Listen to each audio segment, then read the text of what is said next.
Imagemo. Imagemo.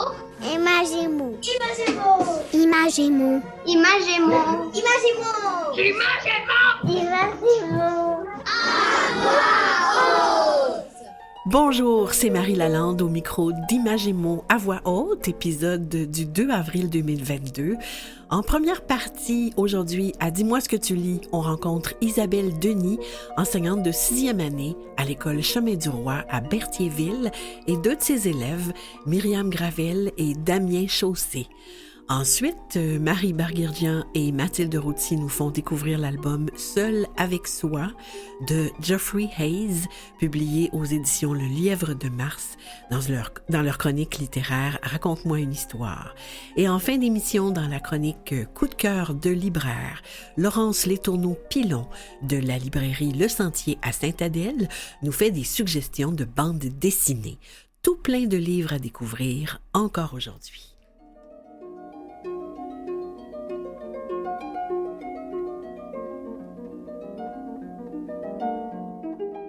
Je m'appelle Aya, j'ai 10 ans et mes livres préférés, c'est les romans d'horreur parce que j'aime avoir peur.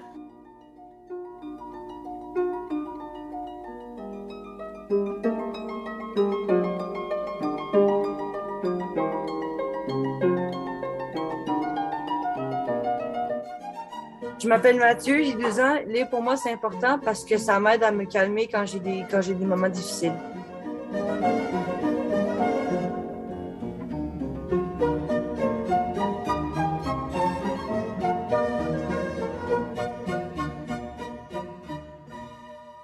Dis-moi ce que tu lis.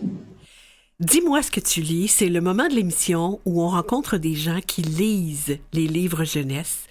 Aujourd'hui, on rencontre Isabelle Denis, enseignante de 6e année à l'école Chemin du Roi à Berthierville, et deux de ses élèves, Myriam Gravel et Damien Chaussé.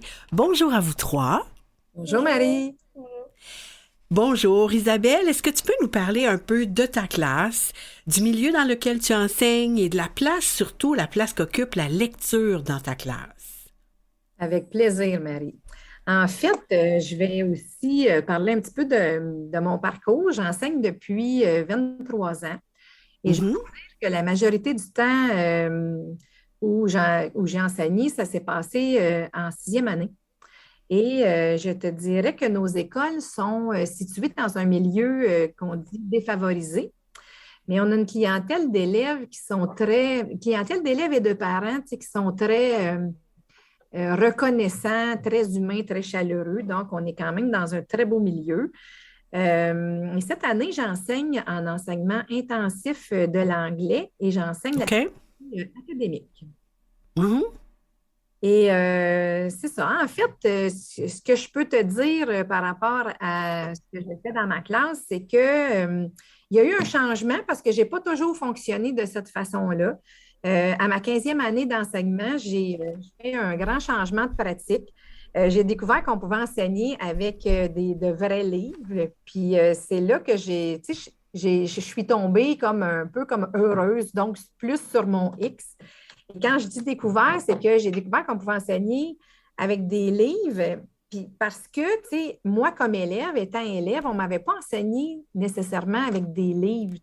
Non, parce que tu travaillais avec un manuel de lecture. Oui, bien, en tant qu'élève, j'avais un manuel un petit manuel de lecture, puis on répondait à des questions et des choses comme ça.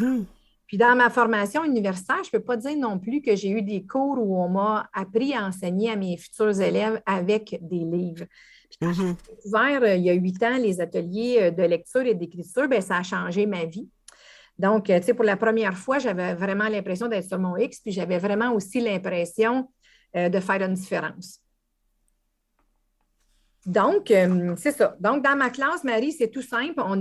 J'enseigne la lecture avec les élèves ont chacun un livre de lecture qu'ils ont choisi. Ils ont un petit carnet de lecture. Et ensuite de ça, bien, je fais toujours un court enseignement. Puis, il y a toujours un temps de pratique où les élèves vont faire de la lecture individuelle. Et pendant ce temps-là, je les rencontre. Je fais des entretiens avec eux. Puis, l'important pour moi, c'est d'avoir vraiment des conversations, tu sais, à propos des livres qu'on lit. Puis je te dirais que, Marie, c'est là que la magie va apparaître, là. quand on fait nos échanges, là, tout ce qu'on a enseigné en classe et tout ce que les enfants ressentent par rapport à leur lecture, bien, ça va ressortir dans les cercles de lecteurs. Puis je trouve que ça fait qu'ils se sentent compétents, ça fait qu'ils voient la valeur de la lecture, puis ça fait surtout, Marie, ça fait des enfants qui deviennent de meilleurs êtres humains. Ah, c'est formidable. Alors donc, ces livres-là, donc les vrais livres, c'est de ça que vont nous parler Myriam et Damien. Maintenant, on va commencer par Myriam. Toi, Myriam, c'est quoi le livre dont tu as choisi de nous parler aujourd'hui? Ben moi, je parle du Prince Cruel, écrit par Holly Black. Mm-hmm. Et Et c'est quel genre de livre? Est-ce que tu peux nous raconter un petit peu ce qui se passe dans ce livre-là? Où est-ce que ça se passe? Puis c'est l'histoire de qui? c'est un roman fantastique. Puis c'est l'histoire d'une jeune adolescente qui s'appelle Jude, qui, à l'âge de 7 ans, s'est fait enlever par le père de sa demi-sœur pour Oh, qu'il l'amène dans un autre monde. Puis là-bas, elle doit tenir tête à un groupe d'amis de 4 qui sont pas très gentils. Puis elle essaie de... Ben, eux, ils essaient de la nuire. Puis même qu'il y en a un qui essaie de lui enlever la vie oh là! parce que elle, c'est une mortelle et pas les autres. OK, donc c'est un monde vraiment fantastique. Oui. Ah oui, puis c'est complètement de la fiction. OK. Mais toi, qu'est-ce que tu as aimé dans ce livre-là, Myriam? À qui tu le conseillerais, en fait? Ben, je le conseillerais aux adolescents. Ouais. Un enfant de 8 ans, il y a comme trop d'action. Ah oui. Ouais, puis c'est un très, très gros livre, hein? Tu me l'as montré, hein, à la caméra. Les auditeurs le voient pas, mais c'est vraiment un énorme livre, très, très épais, hein? Ouais. Puis pourquoi t'aimes ça, toi, ce genre de livre-là ou ce livre-là en particulier? Ben, parce que il y a beaucoup d'action. Ben, ça dure longtemps. Puis ça Le plaisir dure longtemps. n'arrête pas après un petit peu de suspense. Ouais, il n'y a pas seulement une péripétie, il y a plein de choses qui se passent. Est-ce que tu aimerais ça, toi, nous lire un petit passage de ce livre-là? Est-ce que tu as choisi un passage? Non. T'as pas choisi de passage? C'est pas grave du tout. C'est pas grave du tout. Moi, j'ai fait des recherches sur ton livre parce que tu m'en avais parlé. J'ai remarqué que ton plaisir que tu as à lire ce livre-là, il va sûrement continuer parce que ça, c'est un livre. C'est le premier tome, hein? Mais il y en a un autre qui est sorti en français qui s'appelle... Attends, est-ce que tu le sais déjà, toi? Le roi maléfique. Le roi maléfique, exactement. Puis il y a un troisième tome, parce que c'est une trilogie. C'est une trilogie, donc le troisième tome, il n'est pas traduit encore en français. Mais écoute, c'est des heures de plaisir pour toi. Vraiment. Myriam, je te remercie beaucoup pour cette suggestion. Si tu veux, on va donner la parole à Damien maintenant. Damien, toi, c'est quoi ce livre dont tu as choisi de nous parler? Moi, c'est Van Gogh. Van Gogh. Qui a écrit ça, Van Gogh? Timothée de Fontbelle. Ah, Timothée de Fontbelle. Alors, parle-nous de ce livre-là, Damien. Est-ce que tu peux nous raconter un petit peu ce qui se passe dans ce livre-là? Ben, dans Van Gogh, en fait, c'est quelqu'un qui connaît pas vraiment son passé. On l'a retrouvé sur les bords du Nil avec une nounou, qu'on sait pas trop c'est quoi son nom. Mhm. Qui se fait nommer par le nom de Mademoiselle. Puis, dans le fond, Van Gogh, et dans ce livre-là, il y a beaucoup de flashbacks. Des fois, on va dans le passé quand il est jeune et on va dans le présent, dans le fond.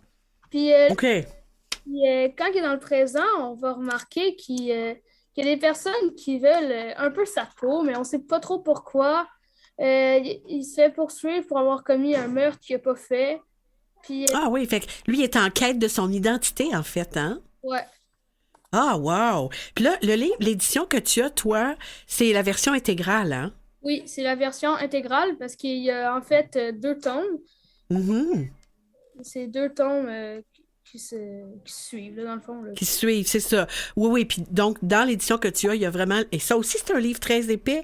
Toi, qu'est-ce que tu as aimé ça, dans ce livre-là? Qu'est-ce que tu aimes dans ce livre-là? Ben, moi, j'ai aimé C'est un grand livre d'aventure. Comme il y a du suspense parce qu'il se fait un peu traquer, là. Fait qu'il y a un peu de suspense pour savoir c'est qui fait ça. Ouais. C'est aussi, il y a beaucoup de notions d'histoire parce que ça se passe dans les années 1930. Puis Ah oui. c'est un peu dans tout le monde. Fait que des fois, ça se passe en Allemagne où qu'on voit que Hitler il commence à faire ses débuts. Il y a plein de trucs qui arrivent, là, qui débouchent sur des trucs sur la Deuxième Guerre mondiale. Exact, c'est ce que j'allais dire. C'est juste avant la Deuxième Guerre mondiale. C'est super intéressant. Toi, Damien, est-ce que tu as préparé un petit passage que tu voudrais nous lire? Oui, moi, j'ai préparé un petit passage. On t'écoute. Euh, c'est une balle incendiaire, dit le tireur au doigt cassé. Chargez-la. Je n'en ai qu'une. Je ne peux pas tuer un homme avec une balle comme celle-là. Je sais, vous n'aurez qu'une seule balle à tirer. Il se tourna vers le ballon qui venait de lâcher une demi-tonne d'eau pour ne pas descendre trop vite. Dépêchez-vous, dit-il. Mais le tireur venait de comprendre. Ah, wow, on est complètement dans l'aventure, hein? C'est formidable. Merci beaucoup, Damien. Moi, d'abord, j'ai un faible pour Timothée de Fontbelle. Myriam, tu m'as fait découvrir une autre autrice. Je suis très, très contente de cette rencontre avec vous. D'abord, merci Isabelle de proposer aux enfants un monde où la lecture, c'est un moyen d'évasion, une aventure, un moyen d'être de meilleures personnes, mais surtout, un grand plaisir. Et merci à vous trois d'avoir pris ce temps-là avec nous pour nous parler de vos lectures. Merci, au plaisir et au revoir. Au revoir. Au revoir. Merci beaucoup, Marie. Bye!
Du trésor, envie de chauffer le dehors, de shooter la palme d'or.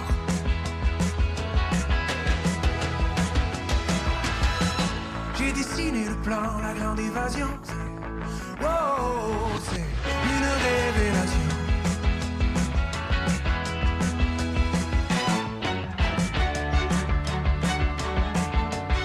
Il y a une ampoule brûlée au-dessus de ma tête. Envie de manquer de frein juste avant le ravin. Nos cœurs hissés haut pour enivrer par le beau. Moi, je t'aime et j'aime aussi ce plein, ces idées, génie.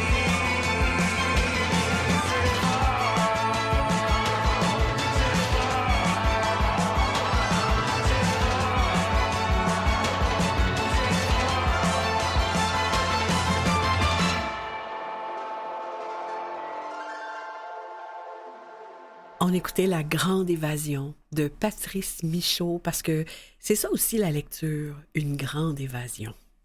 Raconte-moi une histoire. On écoute maintenant l'une des chroniques littéraires de Marie Barguerdjian et Mathilde Routy. Aujourd'hui, elle parle de l'album Seul avec soi de Geoffrey Hayes, publié aux éditions Le Lièvre de Mars. On écoute. Les sorties de livres se succèdent à un rythme effréné et parfois de très beaux livres n'ont pas eu le temps de se frayer un chemin jusqu'au lecteur. Certains livres, heureusement, perdurent dans le temps et deviennent ce qu'on appelle des classiques. Ce qui les définit, c'est leur succès, évidemment, mais aussi la reconnaissance du public, qui perçoit dans ces livres quelque chose d'universel. Pourtant, beaucoup de ces classiques s'éteignent comme des petites étoiles dans le ciel pour des raisons parfois très complexes de droit, de succession, et plus personne ne les retrouve. C'est pourquoi nous tenons à saluer ici le travail des éditions Le Lièvre de Mars, qui fait véritablement œuvre de conservation du patrimoine littéraire jeunesse. Grâce à Nadine Robert, leur éditrice, nous découvrons ou redécouvrons des oubliés. Ce sont parfois des albums qui ont vu le jour très loin, comme au Japon ou en Finlande, et il arrive que les illustrations d'ailleurs soient retravaillées ou renouvelées. Mais ce n'est pas le cas pour cet album que nous vous présentons aujourd'hui, Seul avec soi, de Geoffrey Hayes, qui malgré sa saveur surannée nous parle encore au cœur. Cette histoire est toute simple, est faite de petits instants illustrés. Elle évoque l'apprentissage de la solitude dans l'enfance pour permettre à la poésie de la vie de se révéler. D'ailleurs, on peut lire en exergue de l'histoire cette phrase d'Erasme : « Celui qui connaît l'art de vivre avec soi-même ignore l'ennui ». Et oui, être seul avec soi, un vaste programme que l'homme apprivoise depuis qu'il est sur Terre. Publié en 1976, Seul avec soi a connu à l'époque 13 belles années de succès, puis a disparu. Les éditions Le Lièvre de Mars lui redonnent donc vie, avec raison, puisqu'il s'agit d'un thème intemporel traité ici avec une grande qualité littéraire et graphique. Dans chaque illustration, nous observons Ourson qui pêche ou joue, qui court avec un cerf-volant, se promène en ville ou à la campagne. Nous sommes parfois loin de lui, tout près, ou encore derrière lui ou face à lui. Pour un peu, nous ferions partie de ses rêves. Seul avec soi raconte une histoire, celle du bonheur de l'instant présent, sans grande aventure, sans rencontre ni effet, mais avec beaucoup de poésie. Oui, aucune surenchère esthétique dans la douceur de ces teintes pâles, bruns et vert clair. Pourtant, notre intérêt est maintenu de page en page parce qu'il s'y passe tout et peut-être le plus important, se connecter à soi-même dans une sorte de carpe diem. Donc nul ennui dans l'ennui, mais une vie bien remplie. Les 5 sens du petit ourson, et ceux du lecteur aussi, sont en éveil. Nous ne le quittons jamais des yeux et il nous invite d'une certaine manière à lui tenir compagnie dans cette promenade solitaire. Seul avec soi, de Geoffrey Hayes, une nouvelle publication des éditions Le Lièvre de Mars, maison d'édition au nom éponyme du personnage un peu fou de Lewis Carroll dans les aventures d'Alice au Pays des Merveilles. Et peut-être faut-il être un peu fou pour relancer la carrière de certains albums incontournables ou méconnus. Alors bravo Lièvre de Mars pour cette belle folie. C'est bien vrai ça que celui qui connaît l'art de vivre avec soi-même ignore l'ennui. Et on peut dire la même chose quand la lecture fait partie de notre vie, on ignore l'ennui. Sur le site de l'émission, vous retrouverez les liens vers le titre mentionné, vers la page Facebook de On a tous besoin d'histoire, ainsi que celui vers le blog de Marie Barguirgian, Art Stram Gram.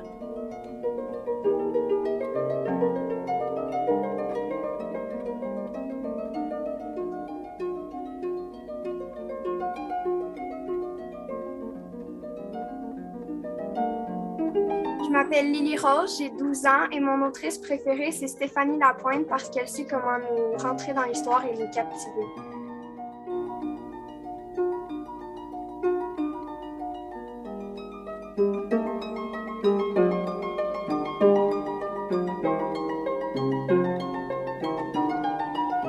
Je m'appelle Chloé, j'ai 11 ans. La lecture pour moi, c'est une sensation de bonheur.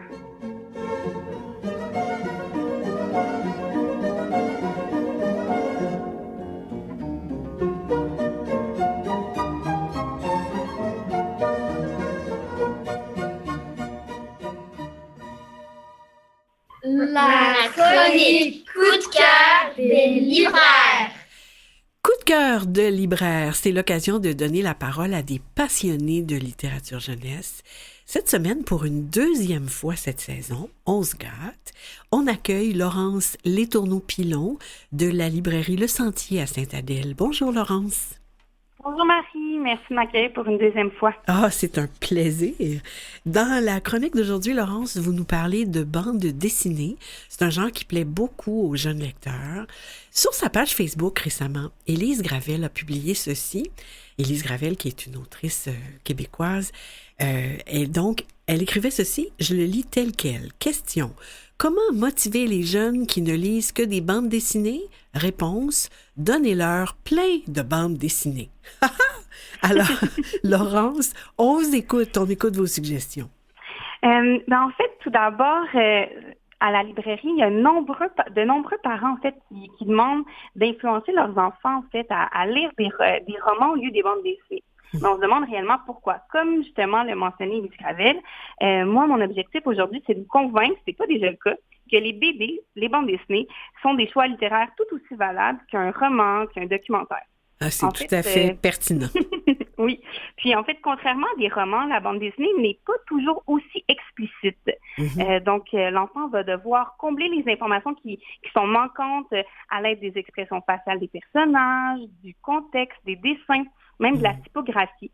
Puis, le lecteur va donc déduire, inférer, afin de comprendre le texte, qui est vraiment une stratégie de lecture qui est excellente. Donc, en septembre dernier, je suis tombée en amour, vraiment sous le charme de la bande dessinée Truffe, écrite par Fanny Britt et illustrée par Isabelle Arsenault aux éditions La Pastèque. Mes collègues m'ont entendu des tonnes et des fois le présenter à nos clients. Donc, dans ce livre, on va suivre un petit garçon prénommé Truffe qui est vraiment passionné de la musique. Le format de la BD est assez différent, en fait, de ce qu'on retrouve traditionnellement. Donc, c'est un format carré. Puis, en fait, à l'intérieur de la BD, on va retrouver 3 histoires distinctes qui vont aborder les thèmes, le sujet, en fait, du rêve, en fait, de notre rêve, notre passion, l'amour et l'existence.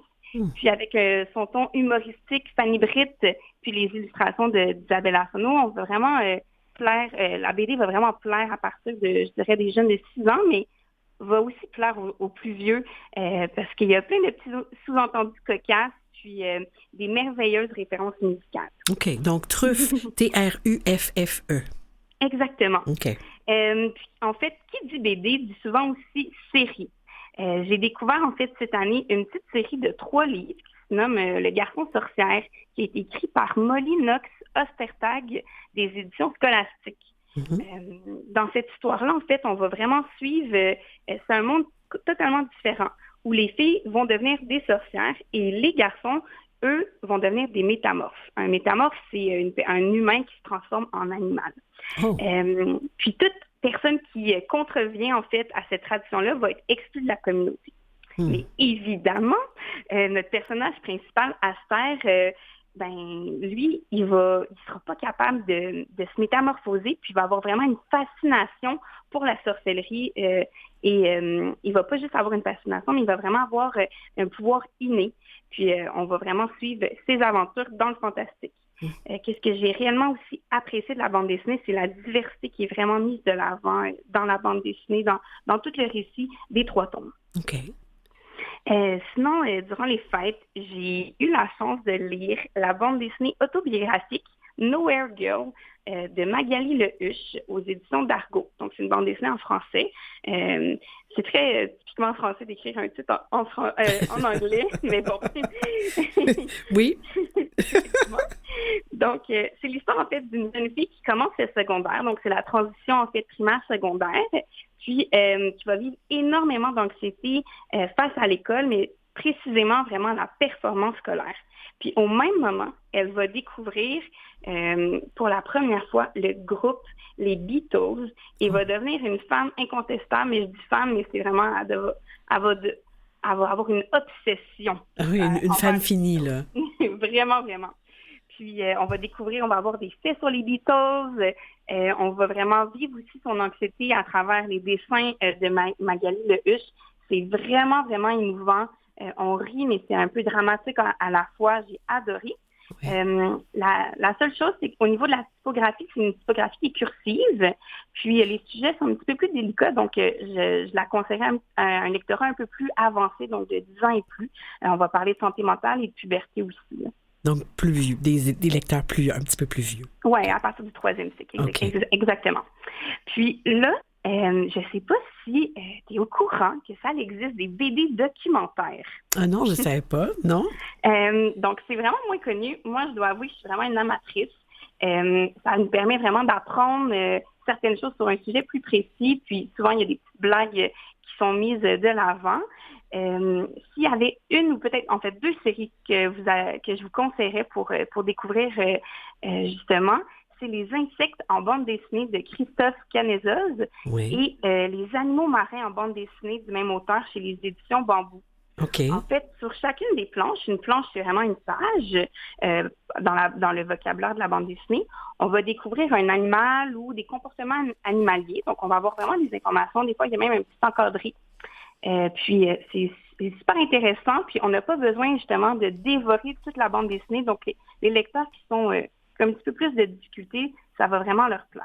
Je dois faire aussi une petite mention spéciale à la série Les enfants de la résistance de l'auteur Dugommier. C'est cette bande dessinée-là, cette série-là, c'est inspiré d'histoires, mais de faits historiques. Puis ça va mettre vraiment en scène, donc en vedette 3 enfants lors de l'occupation de la France pendant la Deuxième Guerre mondiale, qui est un sujet qui est souvent assez populaire chez les jeunes, là. Donc, les illustrations sont vraiment sublimes, puis l'histoire est haletante. Alors, notre invité un peu plus tôt de l'émission, Damien, va sûrement aimer ça parce qu'il y a un lien avec le livre dont il a parlé, Van Gogh, de Timothée de Fonbelle, parce que il y a des passages qui se passent au même moment. Oh, merci Laurence, beaucoup. Rappelons que les auditeurs pourront trouver toutes les références à propos des livres que vous avez suggérés sur le site de l'émission. Je vous remercie énormément. Ça fait vraiment plaisir. Puis j'espère vous avoir convaincu, les petits et grands, que la bande dessinée devrait être dans notre quotidien. Ah oui, sûrement. Merci beaucoup. Au revoir. Au revoir. Je remercie les invités et collaborateurs d'aujourd'hui, Isabelle Denis, Myriam Gravel et Damien Chaussé, ces élèves de 6e année de l'école Chemin du Roi à Berthierville, Mathilde Routier et Marie Barguergian pour la chronique Raconte-moi une histoire, Laurence Letourneau-Pilon, libraire jeunesse à la librairie Le Sentier à Sainte-Adèle, Nicolas Wartman en régie et au montage et Jean-Sébastien Laliberté, chef diffusion technique pour la mise en onde. Voilà, c'est ici que se termine Images et mots à voix haute cette semaine. À la semaine prochaine!